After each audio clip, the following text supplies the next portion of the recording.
Você não tem amigo não, Mariquinha. E ela disse, é mesmo, Satanás, graças a Deus que eu tenho você. Passa a mão no pescoço do diabo, abraça ele pro peito e diz, se eu não tivesse você agora eu estava sozinha nessa demanda. E ali pronto, eles travam um longo e duradouro caso de amor, Mariquinha e o diabo.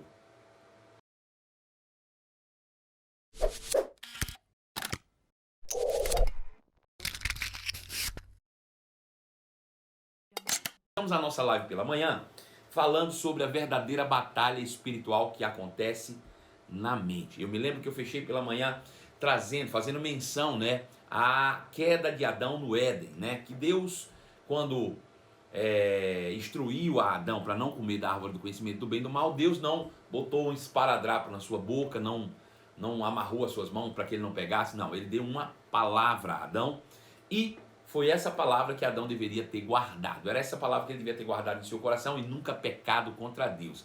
Mas ao contrário disso, ele se deixou influenciar, né, no caso Eva, pela serpente, que também não precisou de uma arma de fogo, uma faca no bucho, uma proposta em dinheiro para corromper a mente de Eva. Tudo que ele precisou foi uma palavra, lançar uma dúvida na mente de Eva, e Eva infelizmente não se sustentou, né, naquilo que conhecia da palavra de Deus e acabou caindo. E a sua queda, né, junto com seu marido, culminou realmente numa alta traição ao reino de Deus. E aí a gente já sabe de tudo que aconteceu. Então veja, a luta ali no Éden foi apenas pela palavra de Deus. A batalha era na palavra. Deus havia dito uma coisa, Satanás veio e disse outra que vai na contramão daquilo que Deus disse. Então essa é uma luta que acontece todos os dias na nossa vida. Veja, a história de Adão e Eva aconteceu, de fato, é literal, mas também traz, de certa forma, naquele momento ali que é expresso a queda, traz uma alegoria, traz uma figura da nossa existência humana. Todos os dias pela manhã, todo dia você acorda, existe uma batalha de novo. Você vai trazer à memória aquilo que dá esperança por meio da palavra de Deus, mas Satanás sempre vai estar do outro lado tentando tirar você daquilo que a palavra de Deus diz, em todas as coisas. Todos os dias você vai ter que tomar decisões entre ficar com a palavra ou negligenciar a palavra e indo na contramão, pecando contra Deus ou entrando em rebelião com Deus. Todos os dias, irmãos, a gente vai ser tendencioso a ter que fazer essa escolha. Ainda mais se nós não vigiarmos no nosso andar no Espírito. Porque se andássemos no Espírito em todo o tempo, jamais satisfaríamos o desejo da carne. Mas se não andamos no Espírito, vamos acabar satisfazendo o desejo da carne, e a carne é contrária ao Espírito, logo não pode agradar a Deus. É isso que Paulo fala lá em Romanos capítulo 8, né? E a gente precisa estar antenado nisso, porque todo o tempo existe essa batalha na nossa mente. Essa batalha ela acontece em tempo integral na sua mente. É o diabo tentando colocar você contra aquilo que a palavra de Deus diz. E aí, para falar sobre essa batalha espiritual, nós desmistificamos de fato o capítulo 6, a partir do verso 10, lá de Efésios, quando fala sobre tomar toda a armadura de Deus para que possa resistir contra as astutas ciladas do diabo. Veja, a palavra cilada, no grego, né, originalmente, ela fala sobre artifício, truques ou malandragens. De toda forma, ela não fala de armadilha, ela não fala de um combate armado. Então, por esse aspecto, a gente vê que Satanás não é um guerreiro, ao contrário, Satanás é malandro, né? Ele é um mestre das ilusões, ele fica tentando manipular você o tempo inteiro na sua mente, para que você realmente possa perder, né, o foco da palavra e andar numa contramão daquilo que a palavra de Deus diz. Então veja, quando a gente olha para isso, a gente vai entender que Paulo, quando escreve o capítulo 6, o foco está em alguns pontos específicos daquilo que ele nos instrui. Primeiro ponto, o nosso papel é resistir. Resistir. Não é lutar diretamente. Ele disse, tomai toda a armadura de Deus para que possa permanecer firmes, ou resistir contra as astutas ciladas do diabo. Então veja, agora quem está na tentativa de nos tirar dessa posição de mais que vencedores é Satanás. Você não precisa lutar porque ele já perdeu, nós falamos isso pela manhã, né? E quem luta com quem perdeu, só você pode agora ser um perdedor. Satanás já perdeu, eu não vou perder tempo de lutar com quem já perdeu. Eu só preciso permanecer firme. Firme em quê? Firme na palavra, firme naquilo que a palavra de Deus diz a meu respeito. É sobre isso que Paulo está falando. Tomai toda a armadura de Deus, tomai toda a palavra de Deus e permaneça firme para que Satanás não te mova disso, não coloque dúvidas na sua mente, do mesmo jeito que ele fez com Eva, né? Para que você não venha pecar e acaba, de certa forma, trazendo para você o peso da condenação e as consequências desse pecado, né? Então você precisa permanecer firme, o foco é sempre esse, permanecer firme.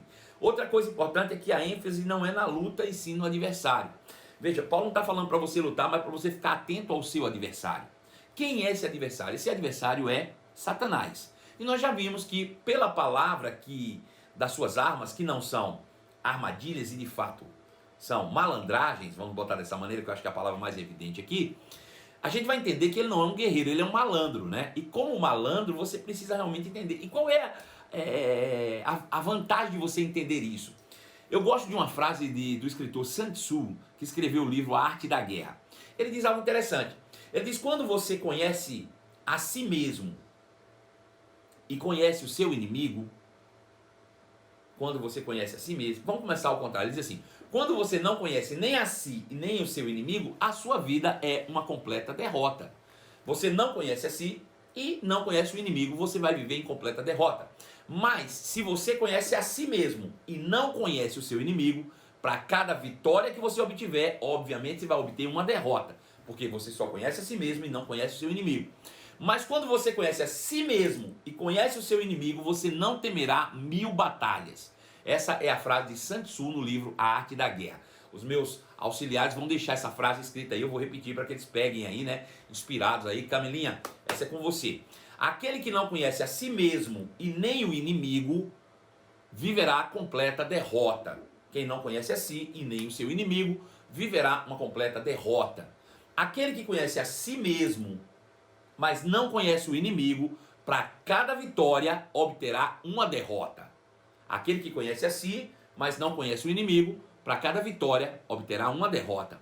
Mas aquele que conhece a si mesmo e conhece também o seu inimigo, este não temerá 1000 batalhas, jamais. Sun Tzu, A Arte da Guerra.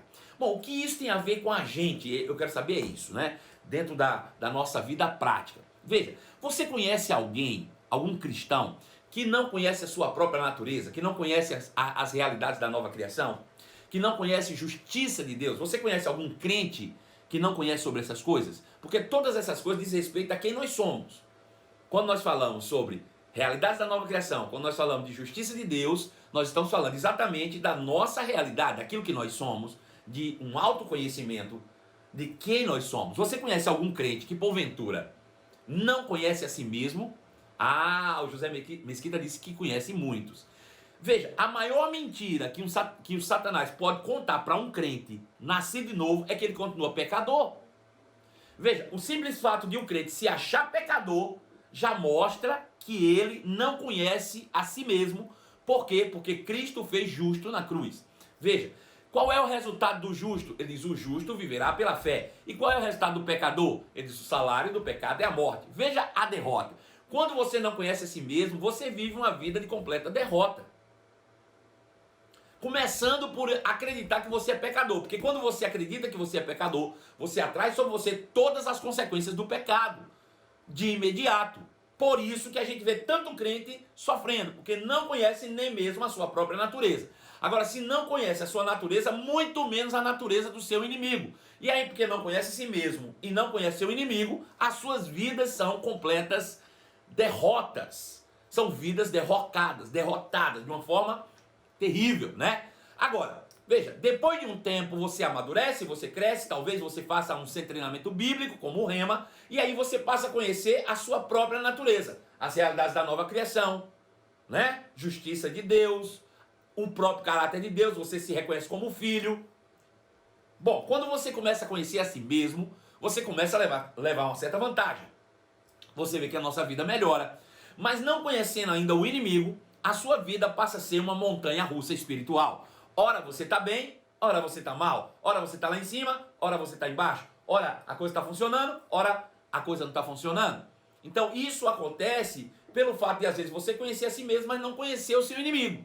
Mas agora, sabendo quem você é e conhecendo as artimanhas do seu inimigo, ele não vai conseguir tirar você mais de forma nenhuma do poder de se estar numa posição de mais que vencedor.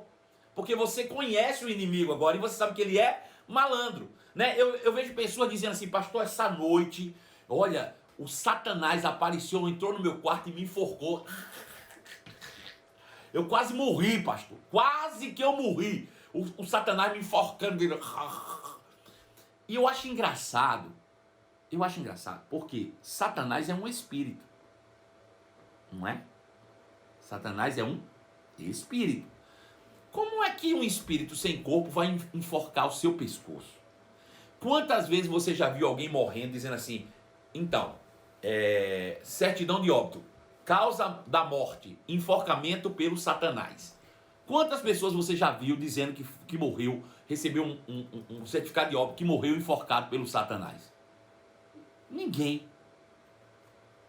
De forma nenhuma. A estratégia dele é outra. Você entende? Ah, pastor, mas porque o senhor nunca passou? Passei por isso, irmão. Um dia, vou lhe contar a história. Um dia, cheguei na minha casa para deitar, deitei na minha cama encostado assim, não deitei, só encostei nos travesseiros, comecei a ler a Bíblia, assim, ó. Aí fiz assim, ó. Lendo a Bíblia, botei a mão aqui assim, ó. Lendo a Bíblia. Aí dormi, soltei a Bíblia e fiquei dormindo. Dormi.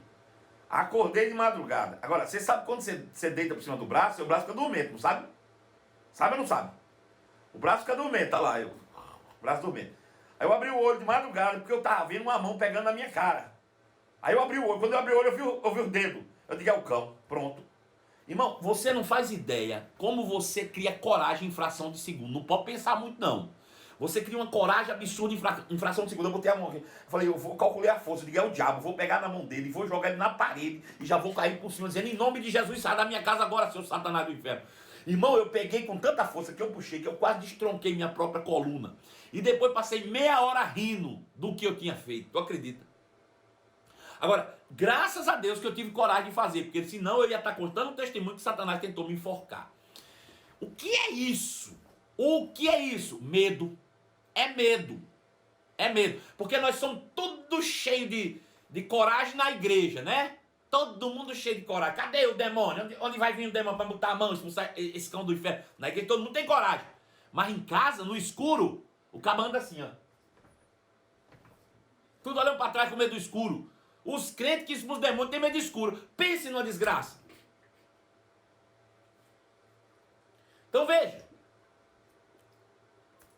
A ênfase aqui está em você saber quem é seu inimigo. E as armas dele não é te enforcar, não é botar uma bomba, um negócio para o teu carro virar. Ele só precisa de uma coisa. Ele só precisa te roubar a palavra. Só isso que Satanás quer. Porque se você não tiver a palavra, você não tem a verdade. Se não tem a verdade, você está suscetível à mentira. Veja, Satanás ele não é bobo. Tudo que ele quer é tirar de você a palavra. Porque se ele tirar a palavra é a verdade. Se você está fora da verdade, logo você está suscetível à mentira. E é tudo o que ele precisa, um crente dado ouvidos a mentiras. Só isso, porque isso é o suficiente para ele te dominar. Então Satanás ele anda com influência. Deixa eu contar uma história sobre isso, você vai entender o que eu quero dizer. Fica bem claro para você. Pense numa história da seguinte maneira, né? Essa pode ser a história de muitos de vocês aí, ou de pessoas que vocês conheceram. Bom, um dia, os irmãos que estavam sem igreja decidiram começar uma reunião de oração. E aí juntaram todo mundo na casa da irmã Mariquinha. Irmã Mariquinha era aquela irmã senhorinha de coque na igreja, que também estava desigrejada e abriu a casa dela para iniciar a reunião de oração. E a reunião de oração começou lá na casa da irmã Mariquinha, com 10 pessoas, 15, 12. Daí a pouco a reunião cresceu, né? E aí logo surge aquela ideia, né? Vamos se juntar, irmãos, a gente se compromete, cada um dá um tanto, e a gente aluga um cômodo, e vamos abrir um salão para a gente, não precisa ter pastor, não precisa ter nada, é só para a gente ter um espaço para nós. E aí os irmãos se juntam e assumem o aluguel, cada um dá R$200 por mês para pagar o aluguel de 1.000, 5 irmãos da igreja, né? Ali são a liderança da igreja. Quem é o pastor? São eles, lá os irmãos. Aí aluga o prédio lá por R$1.000, cada um dá 200. Mas aí no segundo mês já uns desistem, outros desistem. Só fica um irmão que é mais ali assíduo e aquele irmão vai completando o que os outros não dá. Então, naturalmente esse irmão vai assumindo a liderança e se torna o pastor e aquilo vira uma igreja. Pronto, virou uma igreja. E a irmã Mariquinha, que começou na casa dela. Irmã Mariquinha agora é a chefe das diaconisas. Irmã Mariquinha. E ela está lá servindo a Deus. Passa um ano, a igreja vai crescendo. Diz, irmã Mariquinha, chegou a irmã fulana aqui. Irmã fulana já trabalhou em outro ministério como diaconisa. A senhora já trabalhou, está cansada. Vamos botar a senhora no ciclo de oração. E aí, irmã Mariquinha vai para o ciclo de oração, né? Começa agora a ficar lá e passa mais um ano, 2 anos, 3 anos. A igreja cresce, chega a 2.000 pessoas. E a irmã Mariquinha está lá servindo no ciclo de oração. O pastor já não dá conta de conhecer as ovelhas, nem o nome das ovelhas mais, nada. Não sabe. Não dá, né? Irmã Mariquinha nunca faltou um culto. Pense naquela mulher exemplar. Só que um dia, irmã Mariquinha adoeceu, passou mal. E não foi para o culto de domingo. Primeiro culto de domingo que ela não foi, depois de 2, 3 anos, a igreja grande agora. E a irmã Mariquinha não foi para o culto. E irmão, de verdade, na confusão, no ativismo, o povo correndo, orando, ninguém nem lembrou da irmã Mariquinha naquele domingo. Não lembraram. Uma irmã ainda pensou assim, passou pela cabeça, rapaz, eu acho que eu não vi irmã Mariquinha não. Mas eu acho que é tanta gente, eu nem prestei atenção. Aí beleza, passaram aquela semana. Na semana seguinte, a irmã Mariquinha ainda não foi para a igreja, estava doente ainda, não apareceu. As irmãs de oração disseram, rapaz, vocês notaram que a irmã Mariquinha não veio semana passada e agora também já faz o segundo culto que ela não vem? Aí disse, isso aí, a gente podia ir atrás dela. Disse, não, isso é problema do pastor. O pastor é que tem que estar atrás da ovelha perdida, não é nós não. Aí também não fala com o pastor não, coitado, que também não está sabendo da história. E as irmãs ficam sabendo agora que a irmã Mariquinha não veio, mas não falaram nada com o pastor. E se a irmã Mariquinha está em casa e começa a se questionar, né? Sozinha, sem ninguém, ninguém ligou, já 2 semanas, pronto. Satanás senta na cabeceira da cama da irmã Mariquinha e diz, de que adiantou tu abrir a tua casa para começar uma igreja? De que adiantou tu servir lá 2, 3 anos da tua vida, se ninguém nem lembra de tu quando tu faltou no culto? Deixa eu te dizer, esse negócio de amor é mentira. A igreja que ama, isso é conversa. Isso não existe não, irmã Mariquinha é mesmo. Não existe não. Isso aí não existe não. Agora vê, Satanás não aparece para ela, isso vai falando na mente. É os pensamentos da irmã Mariquinha deitada na cama, né? Vem os pensamentos, rapaz, ninguém me ama. Mas esse negócio de igreja é um absurdo. Tem 2 semanas que eu não venho, eu não vou no culto, ninguém me ligou, ninguém nem sentiu a minha falta, de que adiantou, povo ingrato, abri minha casa, servi 2 anos. Isso é o diabo, tá lá, tá. Resultado, aquela sensação piora a situação, porque agora ela começa a ficar deprimida e a situação piora e ela não vai para o 3º culto. Não vai. E o pastor também não lembra. E aí, Satanás disse, e aí? 3 semanas sem ir no culto. Quem te ama? Ninguém te ama não. Você não tem amigo não, Mariquinha.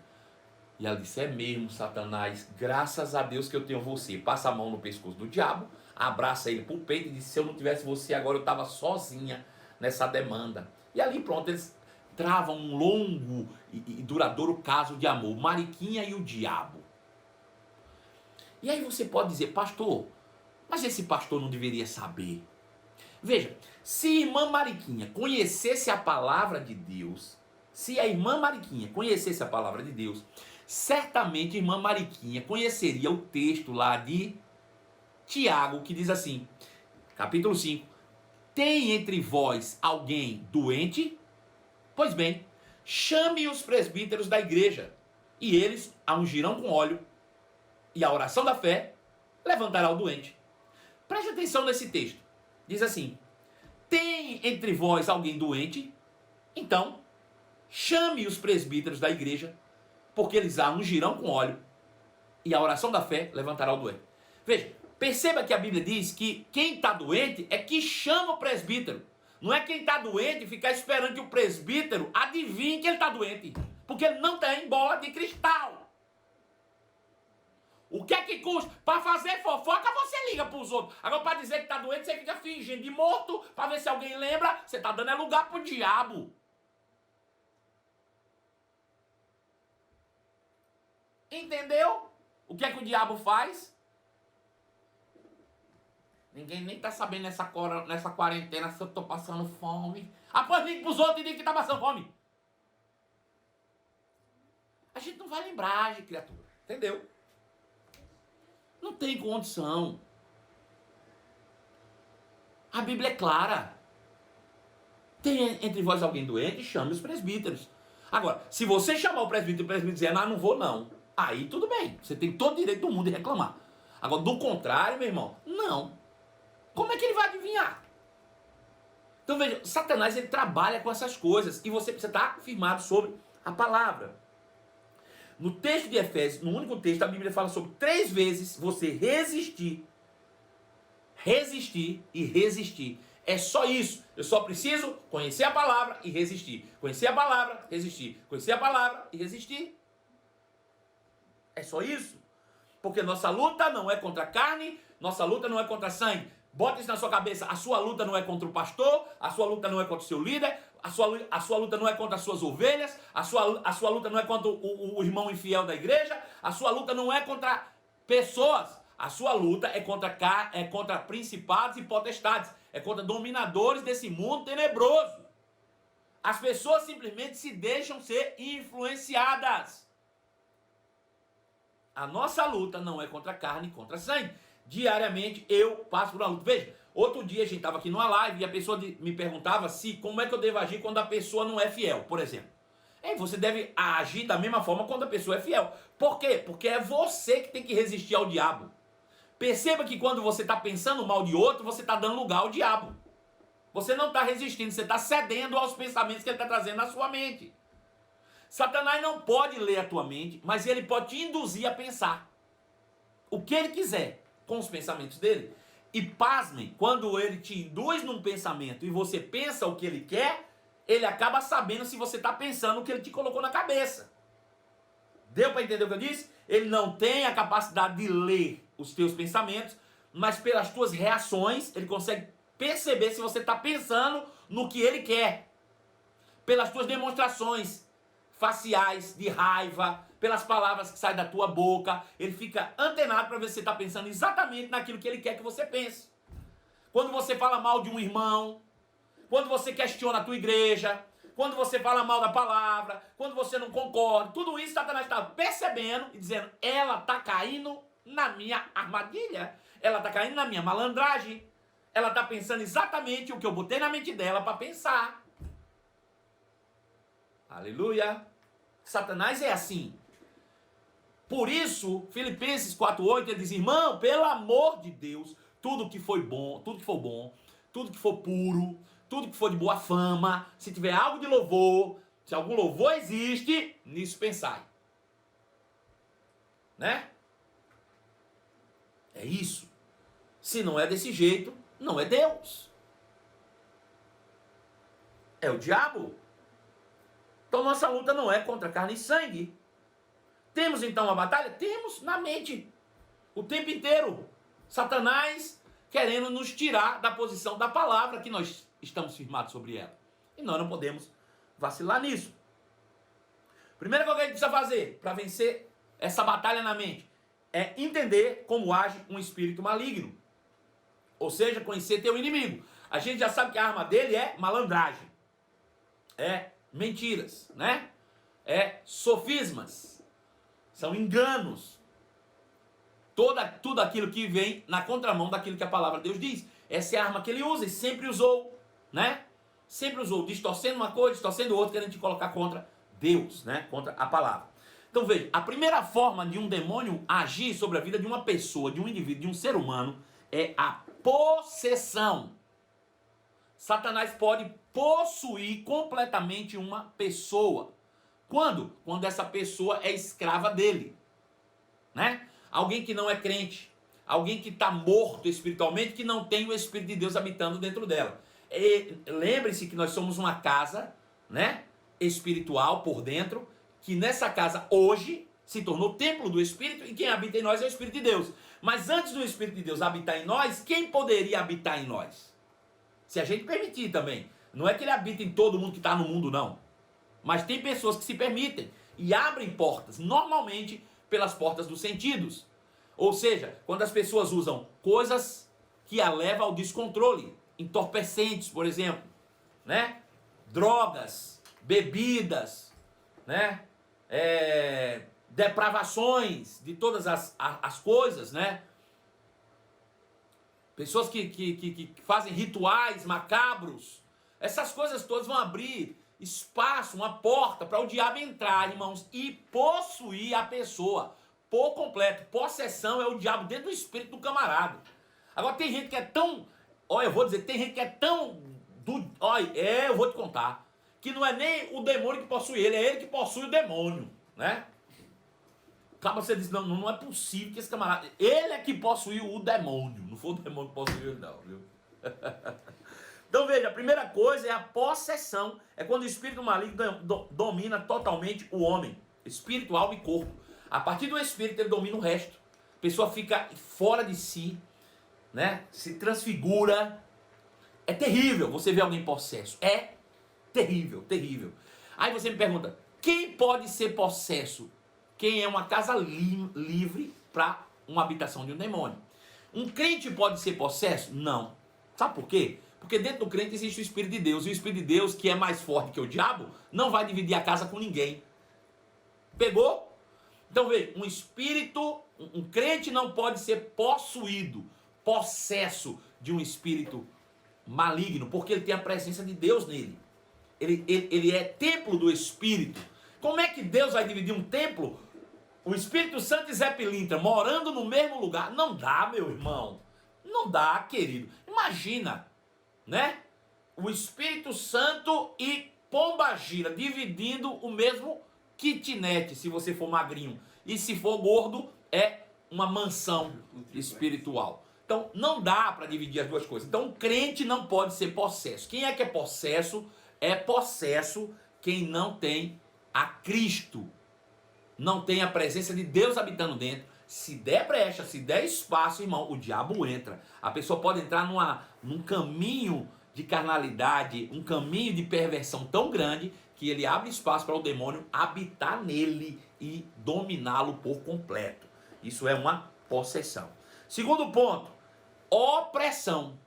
Veja, a possessão, como o nome diz, ele está possuído, ele está por dentro. Ele domina de dentro para fora.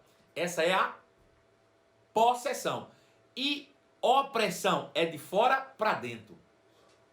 E começa na mente. Veja, ele começa a oprimir a pessoa na mente e vai dominando os seus pensamentos, porque esse é o trabalho dele, de ser dominador, né? E a pessoa pode ser, de uma forma tão drástica, dominada nos seus pensamentos e na sua mente, que perde os sentidos e o controle do próprio corpo. Veja, uma pessoa pode ser dominada mentalmente de uma maneira tão grande que ela perde o sentido do corpo. Veja, isso é fácil de entender. Você já ouviu falar numa técnica chamada hipnose? Já ouviu falar em hipnose? Como é que uma pessoa consegue hipnotizar a outra na mente e leva a pessoa a fazer coisas ridículas sem ela ter controle sobre o próprio corpo? O que é isso? Hipnose é um domínio mental. A mesma coisa é feita pelo diabo na opressão. Ele domina a mente com sugestões e mentiras de uma maneira tão intensa, tão drástica, que ele pode perder o controle da mente e do corpo. Isso é uma opressão. É quando o espírito maligno oprime o homem na mente, chegando às vezes até a dominar o próprio corpo. Aí eu pergunto para você, crente pode ser opresso? Pode. E é aí que às vezes as pessoas se confundem, porque eles espera aí, mas eu já vi um crente cair endemoniado, possesso. Não. Ele não estava possesso. Ele era crente? Era, mas entrou num desconhecimento tão grande e em muitas vezes alguns tipos de situações complexas, de pecado terríveis, que acaba se atormentando na mente e Satanás se aproveitando das fragilidades, das acusações, né, do peso da condenação. Ele toma a mente daquele crente, daquela pessoa, por completo, ao ponto dele perder os sentidos e fazer coisas no corpo que você nem acredita. Então, isso é uma opressão. Crente pode ser opresso? Pode. Principalmente se ele for um crente que não tem conhecimento. Porque quando ele tem conhecimento, irmão, ele não se permite isso não. Ele sabe que ele é templo do Espírito. Normalmente um crente opresso é o que ele acredita que ele pode ser possesso. Olha que coisa curiosa. Normalmente um crente opresso é um crente que possivelmente acredita que ele pode ser possesso, mesmo sem poder. E eu depois vou te explicar porque que ele não pode, um crente não pode ser possesso. Ele pode ser opresso na mente. Agora, a terceira coisa, ele pode ser, o diabo trabalha com sugestões na mente. E aí, meu irmão, isso ele faz com todo mundo. Aí ninguém, a Bíblia diz que todos nós somos tentados todos os dias. O que é tentação? São sugestões na mente. Veja, sabe aquela senhora mais recatada da tua igreja, aquela senhora acima de qualquer suspeita? Sabe aquela senhora? Aquela que você diz, essa é uma santa, podia levar ela direto com roupa e tudo para o céu. Pois bem, essa mulher que você julga assim, todos os dias ela tem pensamentos de fazer o que não presta, o que não deve, coisa errada. Pastor, não diga uma desgraça dessa não, aquela mulher é santa. É santa, mas pensa. Senão ela não estava tendo tentações. Ela já estaria glorificada. Enquanto nós estivermos na carne, nós teremos tentações. Agora, tentação não é pecado. É isso que você tem que entender. O fato de vir um pensamento na tua mente não quer dizer que você já pecou. Pensamento normalmente é uma sugestão do diabo. Veja, como é que eu vou saber que o pensamento que eu estou pensando é do diabo ou é de Deus? Bom, só tem uma única arma poderosa para fazer distinção entre a tentação que vem do diabo ou os pensamentos inspirados por Deus. Qual que é, pastor? A palavra. Ele diz, a palavra de Deus, ela é viva, eficaz, mais cortante do que qualquer espada de duas faces, ao ponto de separar o quê? Alma e espírito. Aí ele vai dizer juntas e medulas, ao ponto de te fazer compreender o que são pensamentos ou intenções do coração, ou inspirações do coração. Veja, a palavra é a única coisa. O pensamento chegou na minha mente. Quando chegou na minha mente, eu trago ele para a palavra. Esse pensamento está em linha com a palavra? Tá. Então é de Deus. Pronto. Esse pensamento está em linha com a palavra? Não. Então é do cão. Ponto. É assim que eu faço distinção entre o que é um pensamento ou uma sugestão, um pensamento natural meu ou uma sugestão do diabo. É pela palavra. Por isso que os crentes acabam sendo reféns, como eu falei da dona Mariquinha, de situações como aquela, porque não conhece a palavra de Deus e não sabe distinguir os pensamentos que chegam na sua mente, se é de si mesmo ou se é de outro. Veja, você se assenta no banco da igreja, tem uma bolsa do seu lado, aberta com um celular, uma carteira e dinheiro saindo para fora. Aí vem um pensamento, rapaz, se eu pegasse esse celular ninguém ia ver. Eu te pergunto, esse pensamento é de quem? É seu? Eu vou te fazer essa pergunta, tá? E você vai me responder em múltiplas escolhas.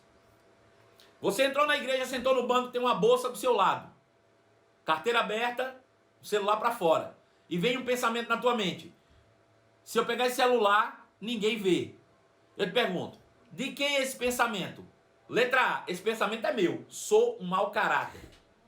Letra B, esse pensamento veio de Deus, afinal de contas Deus quer me abençoar com o celular do irmão. Letra C, esse pensamento é do diabo, porque ele que veio para roubar, matar e destruir. Qual é a resposta certa? C. Claro que é C. Então, se eu conheço, é lógico que eu peguei uma pergunta esdrúxula para trazer luz a uma questão muito séria, mas você tem que pensar em todo o tempo no que você está pensando e trazer esse pensamento à luz da palavra. Quanto mais você conhece a palavra, menos suscetível você está sendo a ser enganado pelo diabo. Veja que coisa interessante, né? A sugestão influencia, levando o homem a agir segundo a vontade, a sua própria vontade da carne. Veja, um crente pode ser possesso? Não pode. Pode ser opresso? Pode. Pode receber influência? Pode. Por que o crente não pode ser possesso? 1 João capítulo 5, verso 18. 1 João 5, 18. Diz assim, sabemos que os nascidos de Deus, tem alguém nascido de Deus aí? Eu sou nascido de Deus. Sabemos que os nascidos de Deus não vivem no pecado, pois o Filho de Deus os protege e o maligno não os toca. Olha que interessante. Sabemos que os filhos de Deus, ou que são nascidos de Deus, não vivem no pecado, pois o Filho de Deus, que é Jesus, os protege e o maligno não toca. Veja, a presença de Deus dentro de mim impede de Satanás me tocar. Ele não pode me oprimir, ou me oprimir, não, ele não pode me possuir. Possessar não, possuir. Ele pode me oprimir, ele pode trazer sugestões, né? Veja uma história interessante lá em Mateus capítulo 16, verso 15. Jesus chega para os seus discípulos e diz assim, quem o povo diz aí que eu sou?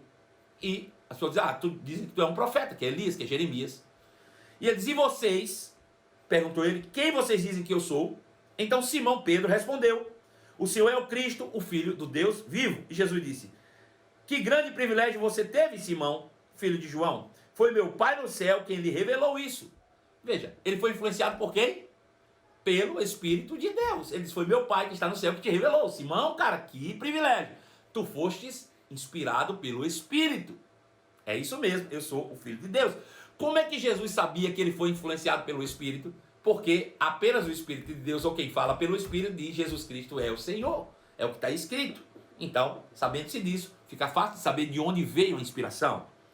Nem o ser humano saberia por si só. Agora eu lhe digo que você é Pedro, e por aí vai. Tará.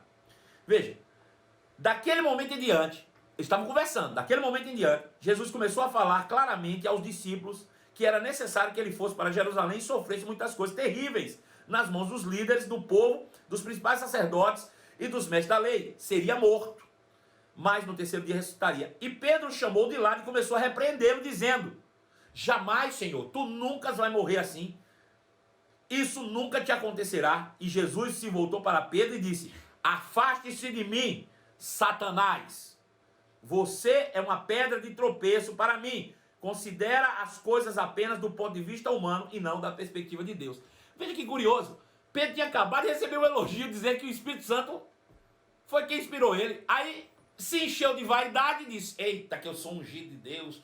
Agora eu sou ungido. Agora eu quero ver. Agora eu quero ver quem tira onda comigo. Agora que eu quero ver. Eu sou ungido de Deus. Aí Jesus disse: rapaz, então, já que tu é ungido aí, ungido, saiba que eu vou morrer, vou para a cruz. Ele disse: mas não vai mesmo, ungido aqui não vai deixar, porque eu sou ungido de Deus. Não deixo. Jesus disse: não, tá entendendo, eu vou ter que morrer para te salvar. Não, ungido não vai deixar. Ele disse: para trás de mim, Satanás.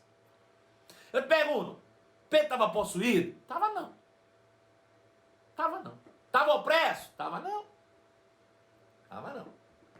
Pedro recebeu uma sugestão na mente e acatou aquilo. E Jesus disse: essa aí não tem nada a ver com a palavra, porque a palavra diz que eu tenho que morrer. Por que tu está dizendo que eu não tenho que morrer, infeliz? Isso só pode ser o diabo. Veja como é simples o negócio. Então veja, um crente pode ser possesso? Não pode. Um crente pode ser opresso? Pode. Um crente pode ser influenciado? Pode.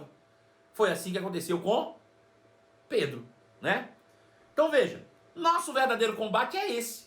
Precisamos permanecer firmes na fé, conhecendo a palavra e não se movendo dela, independente das circunstâncias. Se eu conheço a palavra e a palavra diz que eu sou curado, pode vir, meu irmão, um sintoma, aparecer uma bolha, um caroço, um buraco, ou sei lá o que o diabo for que botar no meu corpo, na minha pele, onde for, mas a palavra diz que eu sou curado. Então Satanás vai usar de tudo daquela circunstância para tentar querer te convencer de que isso é mentira, de que você não foi curado. Mas eu te pergunto, é mentira? Jesus não morreu na cruz? Porque se você não acredita que você é curado, então também você não acredita que Jesus morreu na cruz. Porque ele morreu lá doente, não foi? Ou seja, nas suas costas, foi chicoteado, foi humilhado, foi espancado, foi feito ferida por nós. Se você diz que não acredita que é curado porque está sentindo dor, então você está negando até que é salvo. Porque Jesus morreu e ele morreu naquela cruz. Se você não crê que ele morreu lá, todo chicotado, com doença, com tudo, você também não crê que ele morreu. Então você nem salvo é. Então eu preciso crer que sou curado independente do que eu estou sentindo ou não. Satanás vai tentar roubar isso de mim, mas eu vou permanecer firme. Que combate é esse? Fé. Esse é o bom combate da fé. Eu não arredo o pé daquela realidade. A Bíblia diz que eu sou rico, a Bíblia diz que eu sou próspero, e não importa quanto eu tenho no banco, não me importa quanto eu tenho na carteira, não quero saber. Eu sou rico e ponto final. É isso que a palavra de Deus diz. E é nessa pegada que eu vou. Esse é o bom combate da fé, segundo o que Paulo escreveu em 1 Timóteo 6,12. Ele diz: lute o bom combate da fé, apegue-se firmemente à palavra, à vida eterna, para a qual fosse chamado e que tão bem você declarou na presença de muitas testemunhas. Então, ó, a única coisa que você precisa é lute o bom combate da fé. Esse é o único combate que a gente precisa lutar. É o combate da fé. É ficar com aquilo que a Bíblia diz e ponto final. Então, o bom combate da fé. O que é o bom combate da fé? É que o inimigo fará de tudo para mover você das suas convicções. Só isso. Mas precisamos resistir. Vivemos por fé e não por vista. Sendo assim, precisamos se firmar na palavra para vencermos o mundo que está debaixo do controle do maligno. Ponto final. Esse é o bom combate da fé. 1 João capítulo 5, verso 4, como nós já lemos aqui. Eu gosto do 19 que diz: nós somos filhos de Deus, mas o mundo inteiro está debaixo do poder do maligno. Mas nós resistimos isso pela fé. Né? Então a luta do diabo, em todo o tempo, é impedir que nós recebamos a palavra de Deus. É isso. O que é que ele não quer? Que eu receba a palavra.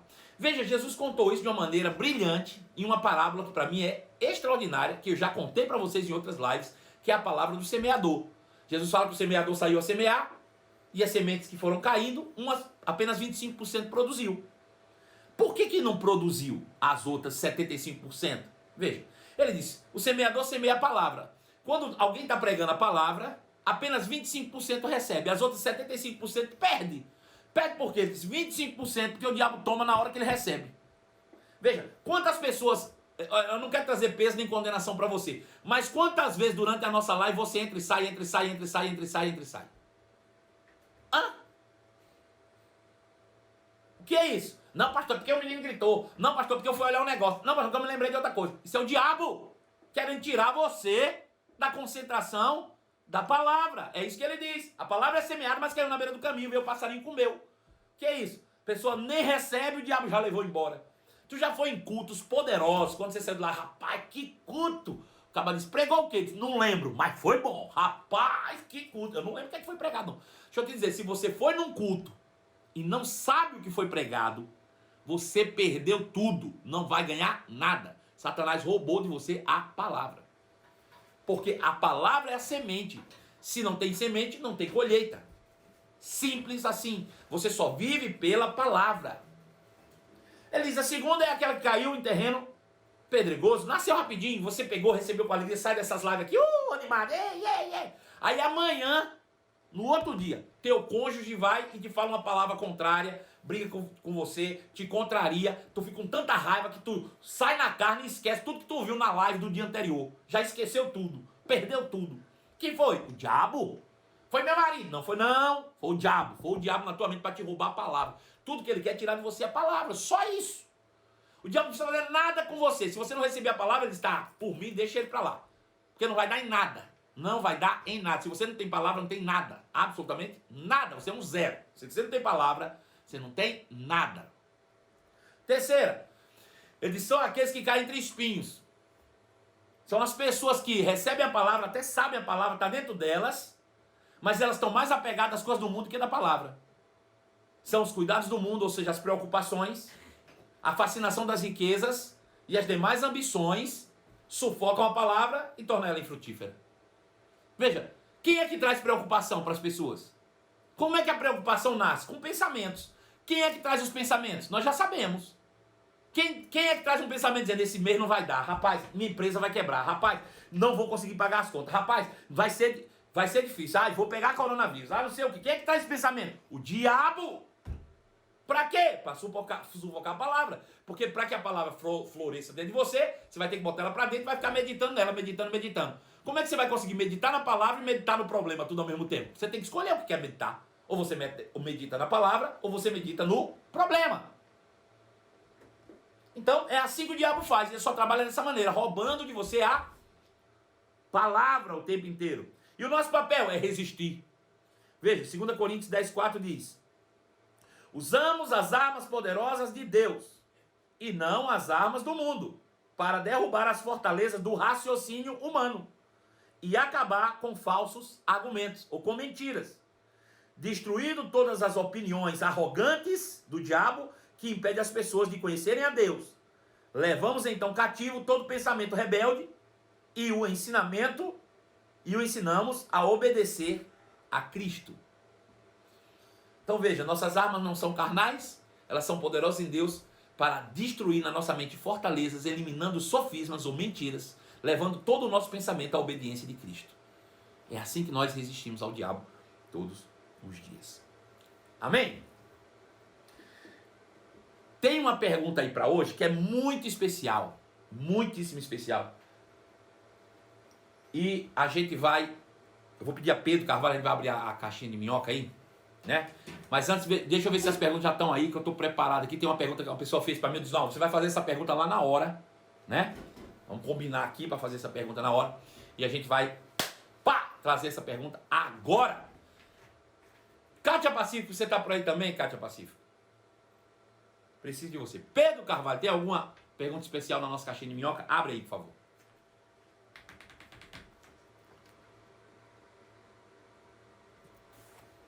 Vamos lá. Eu vou respondendo aí. Começa de baixo para cima, melhor. Ok. Diabo age na mente. Sim. Sob pesadelos. Não vejo o rosto, mas presença ruim. Tento expulsar, chamar, mas voz não mal sai. Eu gosto de um testemunho do irmão Reagan. Eu gosto desse testemunho dele, que eu aprendi com ele e a gente cresce com isso.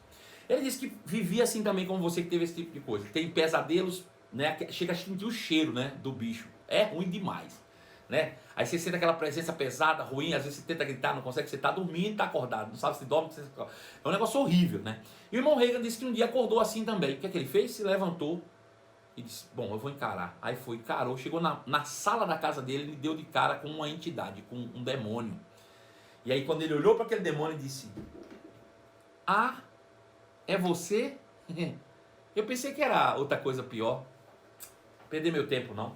Voltou, dormiu e nunca mais ele apareceu. O que eu quero dizer com isso? Que se Satanás foi reduzido a nada e ele é mestre das ilusões, tudo isso que você está sentindo é mentira. Você já viu o diabo alguma vez? Quem já viu o diabo alguma vez? Ninguém viu o diabo. Sabe por que ele não aparece para você? Porque no dia que ele aparecer, perde a graça. Ele é tão insignificante que nunca mais ninguém tem medo dele.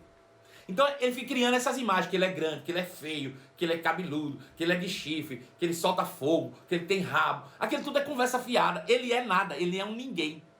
Ele é ninguém.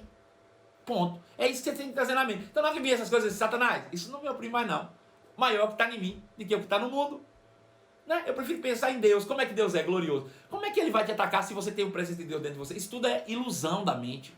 Ele opera no medo, ele opera nos traumas, ele opera dessa maneira. Sabe quem é você, né? Ele sabe quem é a tua vida, o que é que você tem medo, onde é que você está realmente apavorado, e ele vai tentar te atormentar dessa maneira. Então não liga para ele não, isso é um insignificante, sem noção, né? Você só precisa expulsar um demônio se ele tiver realmente tomado o corpo de alguém e estivesse fazendo a ruaça. Aí manda sair e acabou. Não tem conversa para ele não. Agora não fica correndo atrás de demônio, que não vale a pena não. Ele é um Zé Ninguém, tá bom? Próxima pergunta. Só uma coisa, é interessante pensar, porque na Bíblia narra a trajetória de Lúcifer, ele era o anjo com a maior luz, né? Lúcifer é o anjo da luz. Isso. Só que a gente lê a Bíblia mais um pouco e descobre que a igreja é a luz do mundo. Isso. Já tentou acender uma lanterna onde já tem muita luz? Não vai fazer diferença não. E ele agora é trevas, ele não é nem luz mais. Vamos lá. Próximo. Eita, Pedro fez bobagem aí, gente. Volta. Vamos lá. Tenho um filho de 5 anos e outro de 9. Quando oramos juntos, eles ficam... Faz essa segunda aí em voz alta, por favor, Pedro. Verdade que hoje é seu aniversário, Pedro?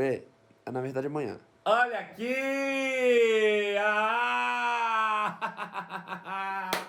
Hoje é aniversário do Pedrão. Hoje não, né? Daqui a pouquinho, daqui a 10 minutinhos. E eu preparei, né? Cadê? A mãe dele tá aí também? Para cantarmos um parabéns ao vivo, né? Amanhã de manhã não ia dar para fazer isso e à noite ia ser no final do aniversário. Então a gente precisava aproveitar esse momento para celebrarmos juntos, já que somos uma família, já que estamos unidos, somos um núcleo social fortalecido, já que vocês fazem parte da nossa vida, do nosso cotidiano hoje. Já são mais de 40 dias juntinhos aqui, sem perder um dia. Então, venha para cá. Depois eu respondo as outras perguntas, tá bom? Mas agora nós vamos cantar parabéns pra ele. Baixa aqui, fique pertinho do pai. Isso. Cadê? Fica em pé aí. Vem mais pra cá, rapaz, pra sair aí. Olha ele aí, ó. Já tá mais alto que eu, viu? Maior que eu já. Vamos cantar parabéns. Pedrão tá fazendo 17 anos daqui a exatamente 10 minutos, né? E eu queria dizer pra vocês que privilégio pra mim, que honra pra mim tê-lo como meu primogênito, meu filho. Eu tenho 4 filhos, cada um é de uma forma, cada um tem uma personalidade, mas Pedro me ensinou uma coisa que nenhum dos outros me ensinou. Pedro me ensinou a ser pai, né? Quando Pedro nasceu um filho, mas nasceu um pai também. Eu nunca tinha sido pai, né? E quando me entregaram aquela criança tão bonita, ele era uma bolinha cor-de-rosa, né? De tão branquinho que ele era. Foi me entregue nas minhas mãos, pesava 3,5 kg aproximadamente, tinha 50 centímetros de comprimento, e hoje esse grande homem, né? Cheio da palavra, cheio do Espírito, que tem me ajudado, tem corrido a minha carreira junto comigo, né? Tem viajado sempre que possível, e nós temos juntos desfrutado de grandes coisas no Senhor. Sempre que viajamos, dormimos sempre na mesma cama, fazemos questão disso, para ter cumplicidade. Nós temos isso hoje, nós somos amigos, né? E eu sei que se você pudesse estar aqui comigo hoje, com certeza se emocionaria como eu estou emocionado. De verdade, filho, eu quero dizer que mais do que um jargão, eu quero dizer que você é um presente de Deus para minha vida. E eu tenho muito orgulho de você. E que essa pequena lembrança, esse pequeno singela lembrança aí, sirva realmente para marcar esse dia de uma maneira especial.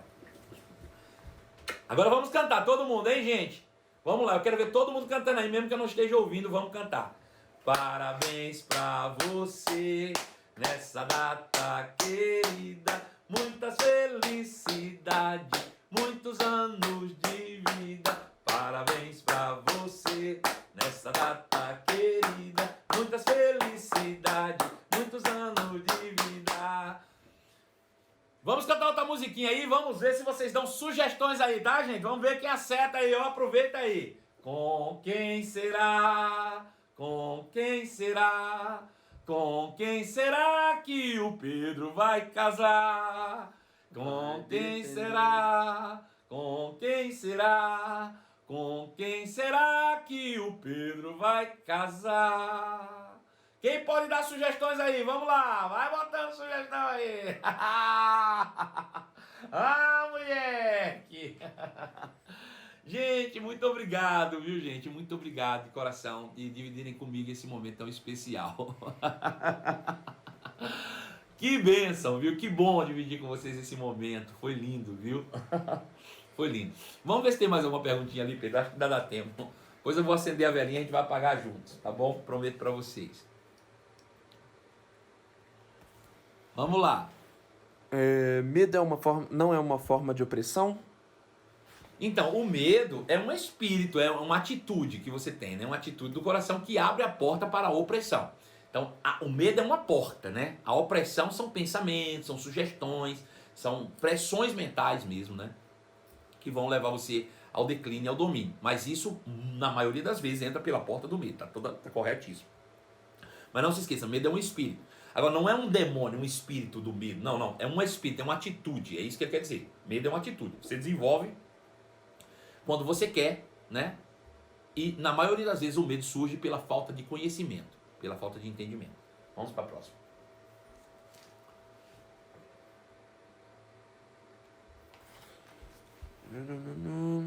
Aqui, ó. Tenho um filho de 5 anos e outro de 9. Quando oramos juntos, eles ficam brincando. O que faço?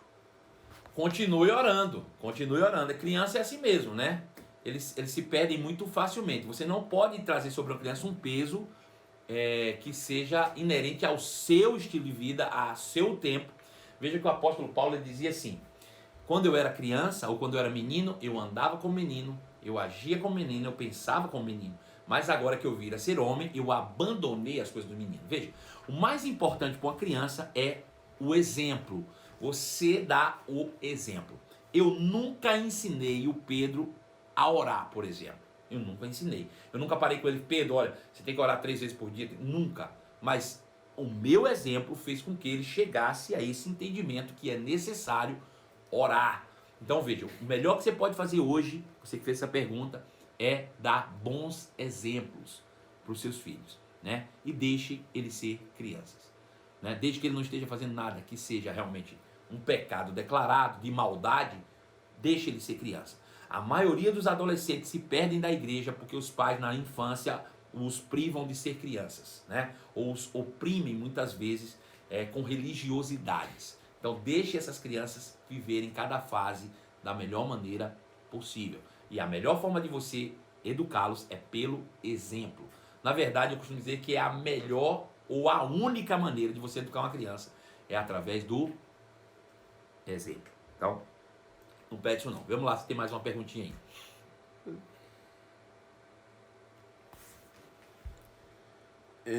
Quando está sob a influência do Satanás, posso fazer imposição de mãos? Bom, veja só, quando um crente está debaixo de uma influência de Satanás, ele pode fazer imposição de mãos? Veja, se a gente for dizer que não pode de jeito nenhum fazer nada, talvez a gente não vai fazer nada nunca, porque eu vou dizer uma coisa para vocês aqui, confessando, tá? Quando eu fui escrever o livro Malandragem, eu comecei a escrever esse livro, e quando eu cheguei no capítulo 6 desse livro, eu travei e não consegui escrever. E eu fiquei um ano sem conseguir terminar o livro. Fiquei 1 ano sem escrever. Pastor, por que você travou? Porque eu fui falar sobre a influência que o diabo exerce sobre a vida principalmente dos crentes. E eu fiquei assustado, porque eu comecei a ver em mim muita coisa que era influência do diabo. Então veja, isso é normal em todo mundo. Se você pecou, você foi influenciado pelo diabo. Em qualquer momento, se você pensou mal de alguém, você foi influenciado pelo diabo. Você pode aceitar a influência ou não. Então ele é muito sutil, essa influência é muito sutil. As pessoas acham que Satanás ele respeita limites. Ele não respeita. Ele está dentro da igreja, ele está na liderança, ele está no povo. É lógico que quanto menos espiritual a pessoa for, mais suscetível aos ataques do diabo ele está. Na influência, obviamente. Então, mesmo você sabendo disso tudo, você ainda assim precisa trabalhar na obra de Deus. Veja que Pedro, mesmo influenciado, continuou andando com Jesus e depois foi levantado por Jesus para ser realmente um dos líderes e um dos apóstolos, né, do Cordeiro que lideraram a igreja. Então, não fica muito pensando nisso não, você precisa pensar na palavra.